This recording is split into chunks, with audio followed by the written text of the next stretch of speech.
كل إعلامي منصف يضع قدمه في سوريا لا يلبث أن يكتشف أن ما يشاهده على الأرض يختلف اختلافا كاملا عما يسمعه من المحطات التلفزيونية ووكالات الأنباء العالمية.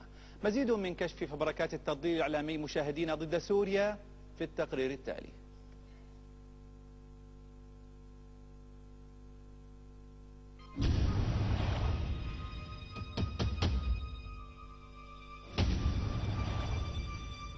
مظاهرات اليوم وكل يوم في سوريا متوفرة في الأسواق، خالية الدسم خالية الكوليسترول، والزمن فيها ليس إلى الأمام بل إلى الوراء. بمعنى كل الناس إذا نامت اليوم تستيقظ غدا، إلا أن المتظاهرين والمصورين وبالتالي منزلي ومحملي المقاطع على اليوتيوب إذا ناموا اليوم بفيقوا امبارح أو أول امبارح وبجوز بالأسبوع. ببساطة وكمثال للتوضيح، هذه مظاهرات بتاريخ 21 من أيلول، ولكن إيجادها متوفرة على اليوتيوب ممكن بالبحث عنها قبل يومين أو 3 من هذا التاريخ، في 18 في 19 لا يهم. ضع التاريخ وتوكل على الله، طلبك بإذن الله موجود.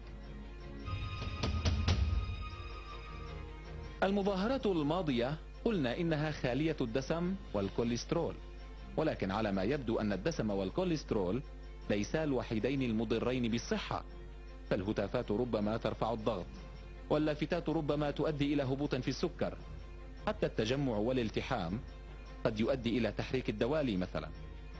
لذلك وحرصا على الصحة العامة تكون المظاهرة على هذا الشكل، لا هتافات لا لافتات لا تزاحم، تمشاية يعني.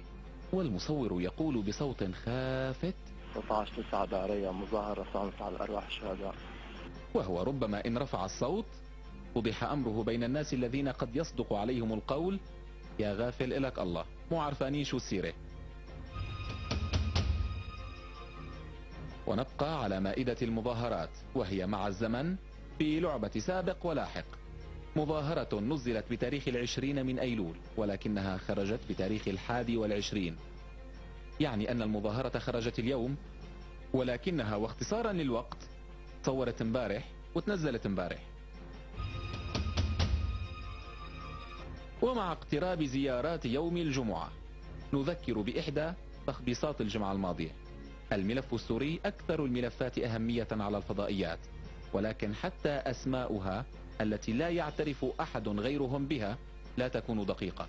فالجمعة الماضية سميت بجمعة ماضون، ولكن حتى هذا الاسم مضى أدراج الرياح وصار صامدون كتابة ولفظا.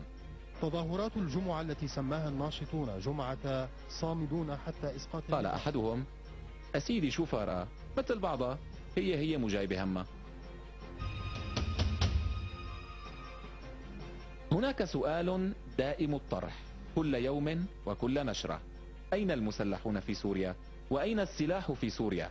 أليس ما يحدث في سوريا هو مظاهرات سلمية آدمية وبنت حلال؟ ونحن طلع الشعر على شاشتنا ونحن نجاوب، ليس بالقول وإنما بالصور، وهذه إحدى الإجابات، ومنقولة عن شبكة حماه الإخبارية. فانظر وأنصف يا أخ العرب.